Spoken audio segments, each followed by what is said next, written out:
Hemsworth.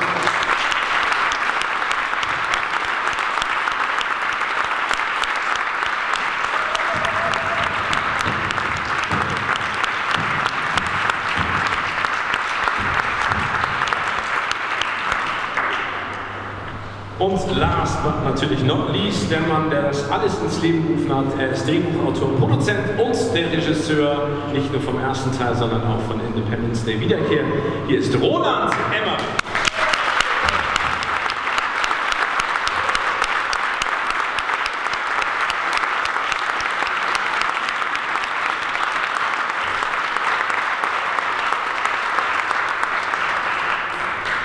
So, herzlich willkommen. Welcome to Berlin. Great to have you here. Roland, wir starten direkt mit der obligatorischen kleinen Frage. Es gab mal ein Interview vor langer Zeit, da hast du gesagt, Sequels mache ich nicht. Jetzt ist das Sequel da.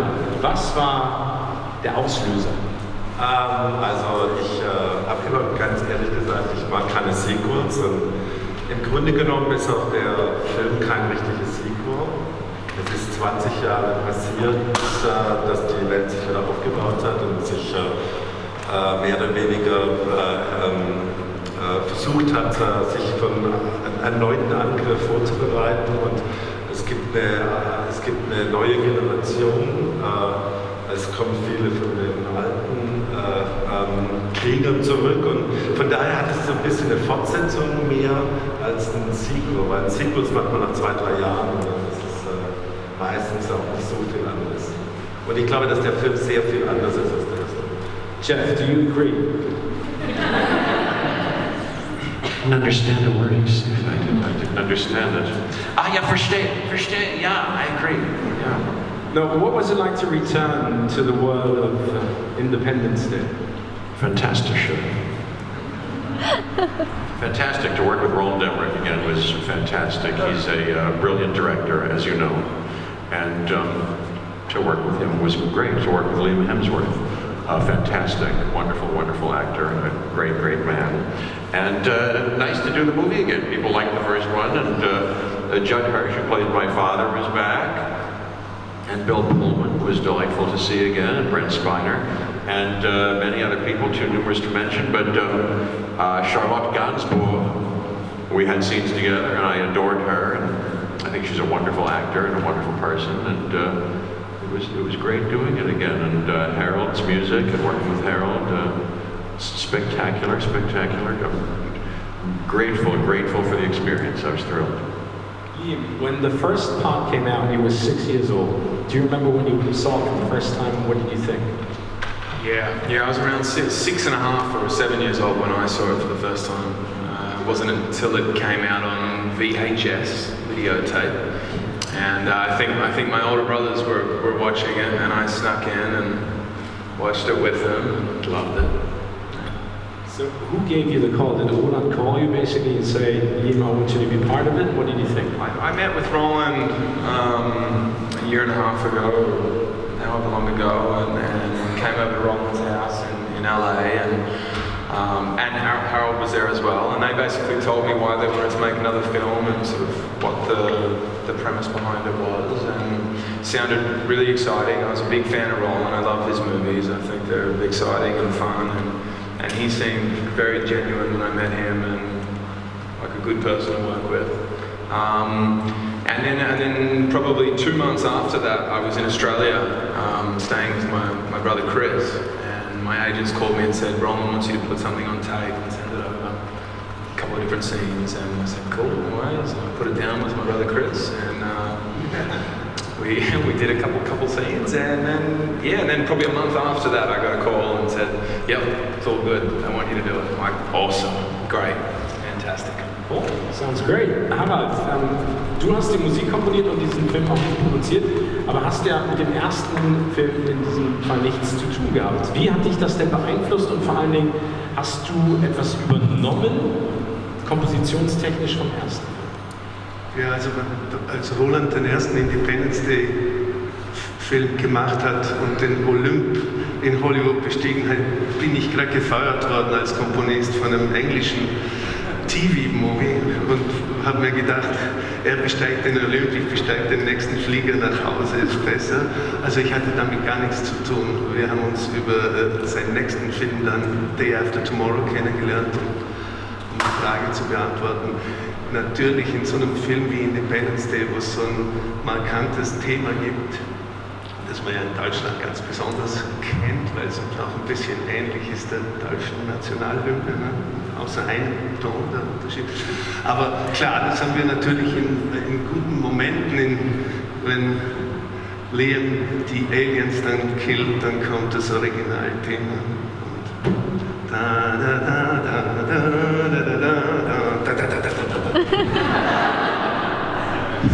Die erste Dank, gibt es Fragen, meine Damen und Herren? Der junge Mann dort. Schönen guten Morgen, Philipp Teutner, FTV und PR. Frage an Herrn Emmerich.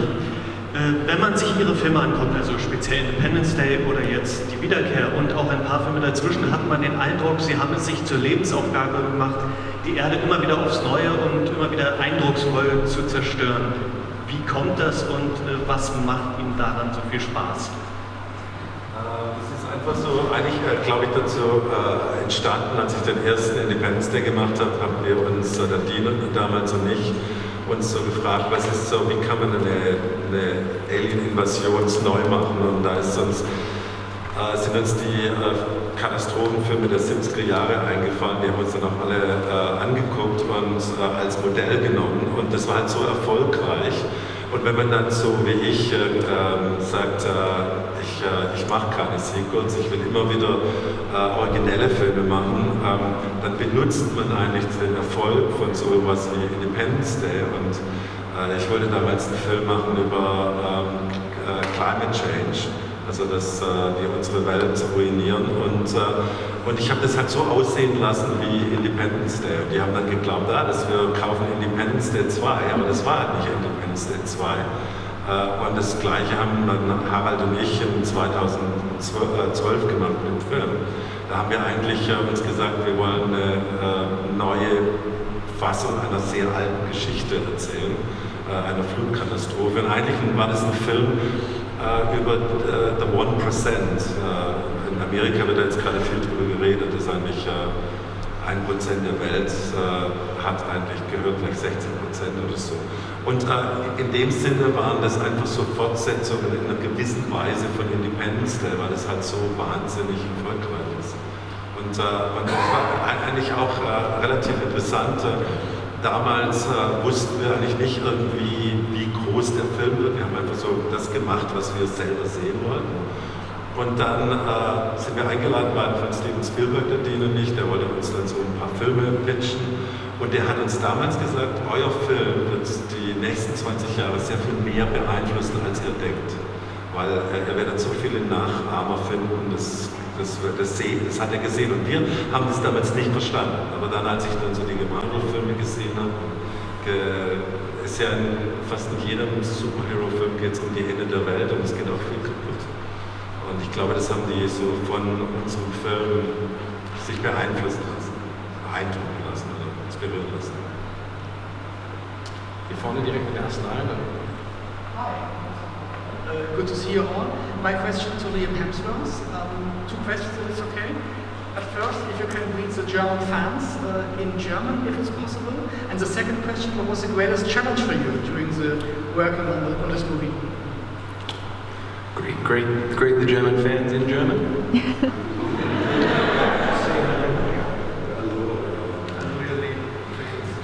Hello, meine Fans. How do I put this? I can count to 10 in German. 1, 2, 3, 4, 5, 6, 7, 8, 9, 10. To all my fans in German. What was the second part? Greatest challenge. Working with Jeff Goldblum was very difficult. I love the guy, but not at all. Not at all. Greatest challenge. There wasn't, this was such a great experience having someone like Roland Emmerich directing. You can completely give yourself to Roland and trust him and know that he's going to do you Justice and everyone else in the film. A particular scene that was difficult to shoot was the very last scene only because there was 20 different close-ups we had to do, which just took a long time and a lot of different takes, and we shot for 3 days I think on this scene, and then after that it wasn't right, we rewrote it and reshot it again. So it was, it was just took a long time. It wasn't any more difficult than usual. Yeah, it was a great experience. I was working with wonderful people. Jeff Goldblum was someone I did a lot of scenes with in this film, and working with him was amazing. He's someone who truly loves acting and loves making movies, and is so passionate about it. And just being with him every day was so much fun and so educational, and I enjoyed the whole experience. Yeah. Good job. Thank you. Say it a little louder. Question from the gentleman right there, first of all. Hallo. Könnt ihr mich hören? Ja. Yes. Markus Giert. Frage für Roland. In dem Film gibt es ja auch gute Aliens, die auf die Erde kommen, vereinfacht jetzt ausgedrückt, um die Menschen abzuholen, die ja bedroht sind.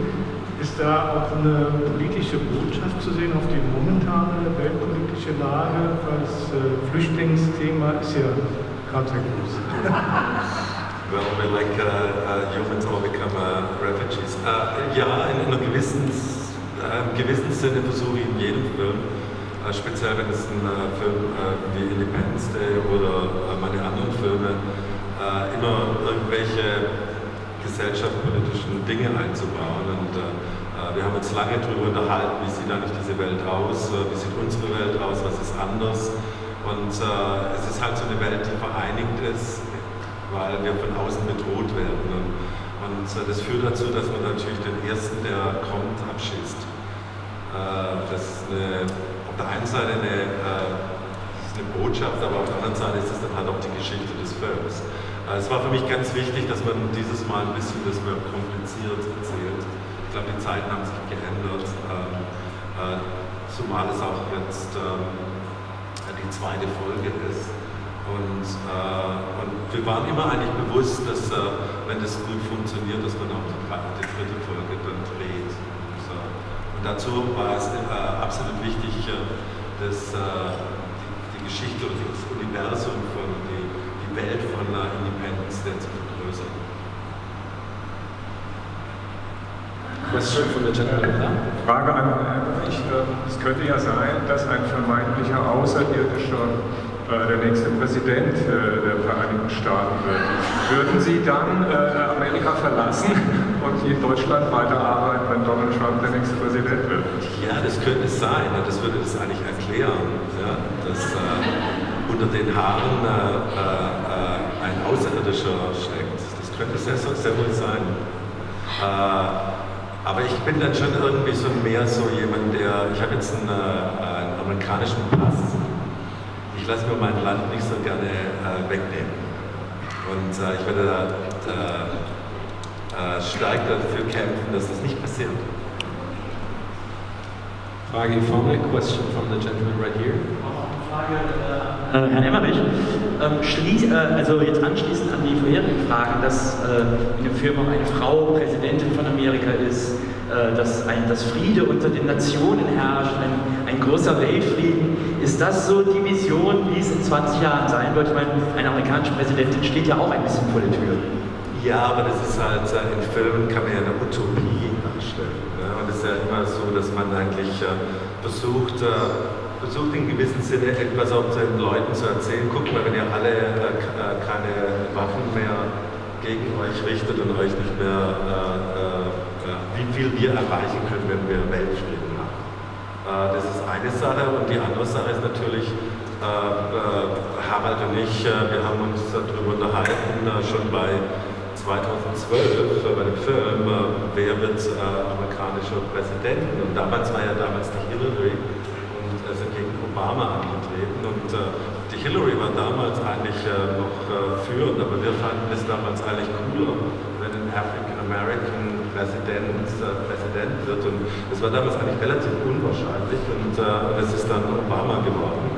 Und dieses Mal haben wir uns halt gesagt, jetzt haben wir zweimal hintereinander African American Präsidenten gehabt, jetzt muss eine Frau her. Und ich habe ja zweimal für die Hillary Clinton einen Fundraiser gemacht in meinem Haus. Also ich bin relativ involviert in so Politik und von daher war das irgendwie klar. Harald, eine Frage nochmal an dich. Wenn jetzt ein Roland Emmerich zu dir kommt und sein Motto ist, je größer, desto besser. Er sagt, ich möchte gerne, dass der Burj Khalifa-Turm einstürzt in London. Wie geht man da musikalisch ran? Was macht man in der Sekunde? Das große Geheimnis ist bei ganz großen Bildern, ganz ehrlich, mit der Musik ein bisschen aus dem Weg zu gehen und die Bilder für sich sprechen zu lassen. Das ist der Trick, den ich persönlich vom größten Meister der Filmmusik gelernt habe, John Williams. Wenn die Bilder ganz groß werden, kann die Musik ganz dünn und zurückgezogen werden. Jeff, we're just talking about the sheer size of the movie and the special effects, and you would think as a viewer in the audience that there's not a lot of time to ad-lib or improvise during the scenes while you were filming, but actually one of the scenes in the trailer is ad-libbed. They love to get the landmarks. How do you go about it, and how much time do you use in improvising and using those lines, and how much did Roland like it as a director? He seemed to like it. I think he liked it and encouraged it. Yeah, we improvised a little bit. He's a brilliant director, as I said, and wildly passionate and spectacularly prepared, but loves actors and casts the top-notch actors around, myself not included, but wonderful people.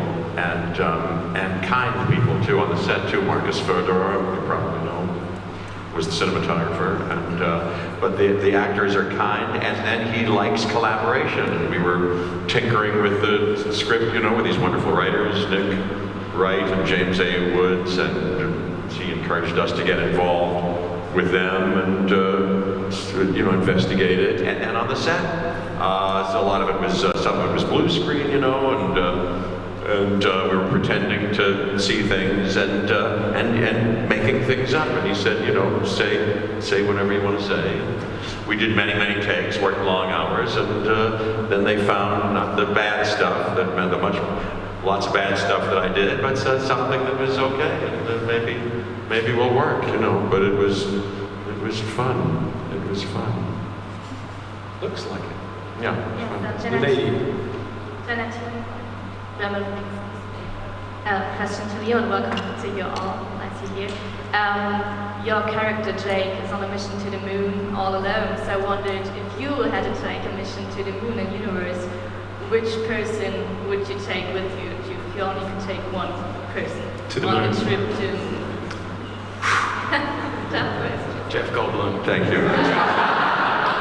Thank you. The smartest, most intelligent person you could bring. He knows how to save the world.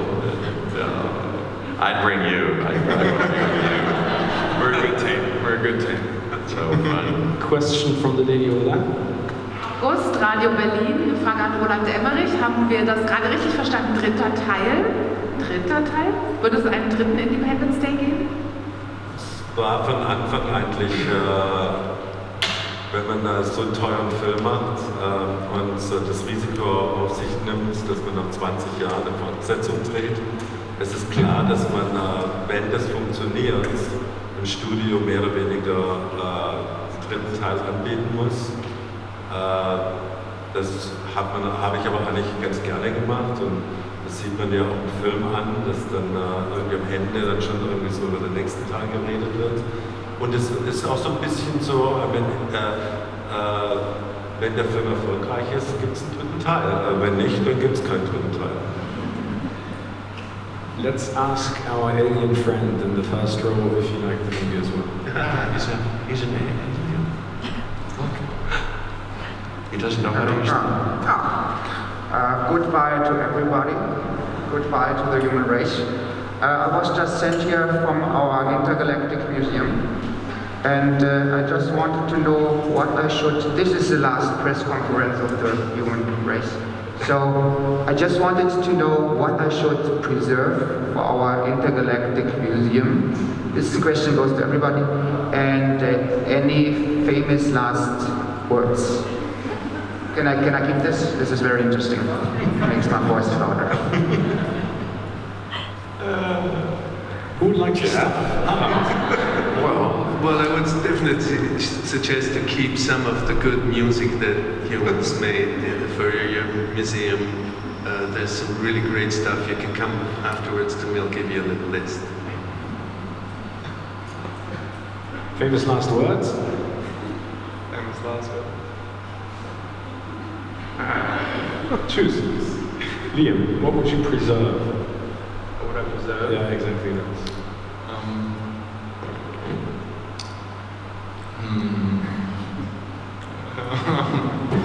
I don't know, I like donuts a lot. Maybe we can preserve those. You ever had donuts, alien sir? You should try some. Maybe it'll brighten up your world, make you less aggressive towards human race. Maybe we can be friends. Roland and Jeff? I would say that the premise of the question is disturbing. I'd rather not consider that these were the last words. We humans don't cotton well to threats, and you might learn from what we've done in the last 20 years, whereby we've abandoned this win-lose proposition and threats to each other, and we've learned to work together. Perhaps in the future, after fighting your kind off and resisting this kind of bullying, we might pursue a universal approach whereby we can all win-win. We don't want to harm you, and we will not let you harm us. It's not only brutal, but it's universally stupid. It's a stupid and archaic thing to do. And take that back to your people and smoke it.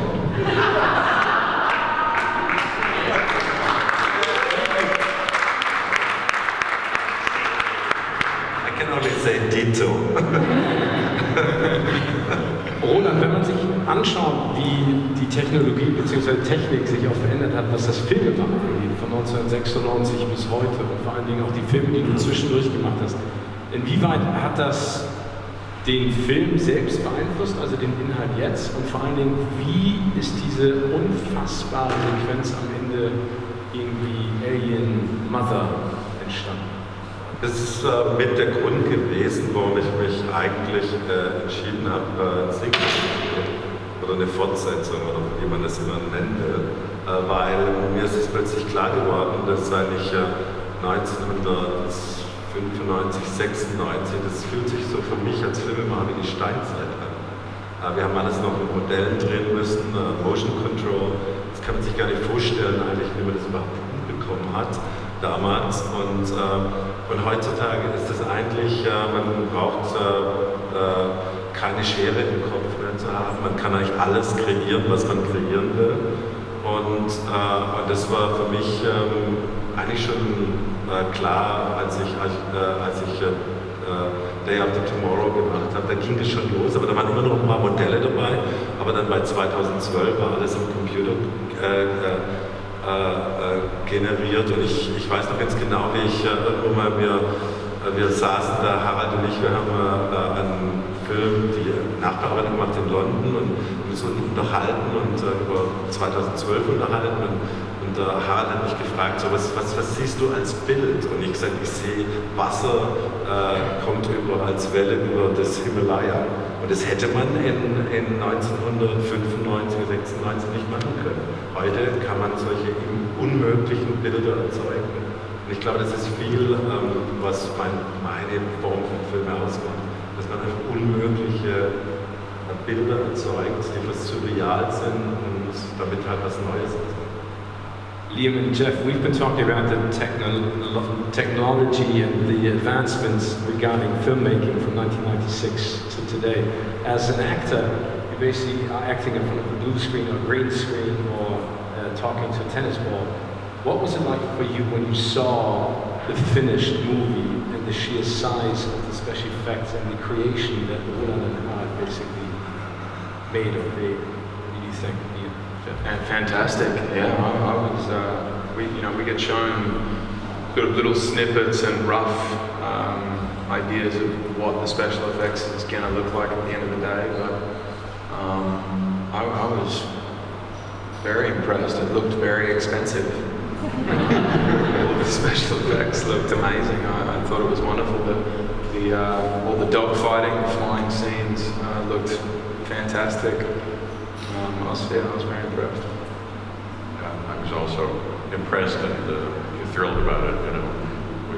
We did our best, and we thought and trusted that it would work out. But you guys worked tremendously hard at it. They're not only spectacularly talented and got the best people around all over the world to work on these things feverishly and over time, but it was beautifully, I thought beautifully, artfully, all put together, and I was thrilled. Relieved. Unfortunately, we have only time for one last quick question from the gentleman right here in the first row. Justus Klisser, AD-Aktuell, eine Frage an Roland Emmerich. Wie muss ich mir das eigentlich vorstellen? Sie als Regisseur, die Schauspieler haben Bluescreen. Sehen Sie alles, was hinter denen ist, und können Sie alles kontrollieren, oder müssen Sie sich das auch alles im Kopf vorstellen? Wir haben in den letzten 3-4 Jahren Instrumente, eines heißt N-Camera, wo man mehr oder weniger eine grobe Fassung was blau ist, sieht. Das hilft sehr viel, aber man muss immer noch, wie früher, es ist meistens so, dass manchmal eigentlich nur ich bin der Einzige, der eigentlich weiß, wie das alles zusammenpasst. Das ist manchmal ganz seltsam und du versuchst immer irgendwie alles zu erklären, aber dann für den Schauspieler ist eigentlich nur die Aktion wichtig und für alle anderen, die müssen sich halt einfach auf mich verlassen. Und meistens funktioniert das. Aber es ist, glaube ich, schon ein spezielles Talent, sich das im Kopf alles so vorzustellen, sodass es alles passt. Und dann der wichtigste Mann für mich da ist der Kameramann, weil die Lichtrichtung muss immer stimmen. Und dann muss ich dann auch manchmal dem Markus sagen, also Markus, jetzt, das ist die andere Seite, da musst du jetzt das Licht die andere Seite machen und so. Aber das ist eigentlich ein relativ spielerischer Prozess, wenn man das nicht so ernst nimmt. Ich wollte das nie ernst nehmen, die Arbeit. Das muss Freude sein. Der Kameramann ist ja ein Deutscher, vielleicht wissen das nicht alle. Ja, Markus Förderer habe ich kennengelernt. Ich habe als Executive Producer einen Film produziert, der hieß Hell. Der ist von meinem Freund Thomas Wöpke mitproduziert worden und von Gabi Walter, die war die Producerin von meinem allerersten Film, das Arche-Noah-Prinzip, und das sind alte Freunde, die haben mir gesagt, da ist dieser junge Regisseur Tim Fehlbaum und da habe ich dann Markus seine Arbeit kennengelernt, und als ich dann ich habe immer mit Anna Förster gearbeitet, die letzten 2 Filme davor, und die hat dann plötzlich gesagt, ich will keine Kamera mehr machen, ich will jetzt Regie machen, was ich natürlich begrüßt habe, und dann musste ich jemand Neues finden, und da habe ich gewusst, den Markus, den habe ich eingeladen in mein Büro, und der hat dann eine halbe Stunde geredet, ich habe überhaupt nichts gesagt, ja?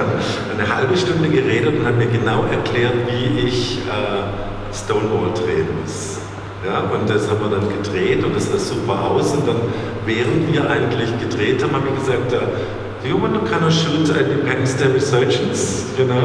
Und das war so witzig, weil der Markus, offensichtlich, ich habe es nicht gewusst, aber der hat in Interviews gesagt, er ist eigentlich nur zum Film gekommen, weil er Independence Day gesehen hat. Was war echt eine super große Sache und ich glaube, der hat eine wirklich tolle Arbeit geleistet. Ich habe ihm gesagt, du musst jetzt Kamera machen, bis ich nicht mehr drehen kann. Und er ist viel jünger als ich, von daher. Ja, vielen herzlichen Dank. Thank you so much, Jeff, Roland, Liam und Harald. All the best of luck mit der Filmstart.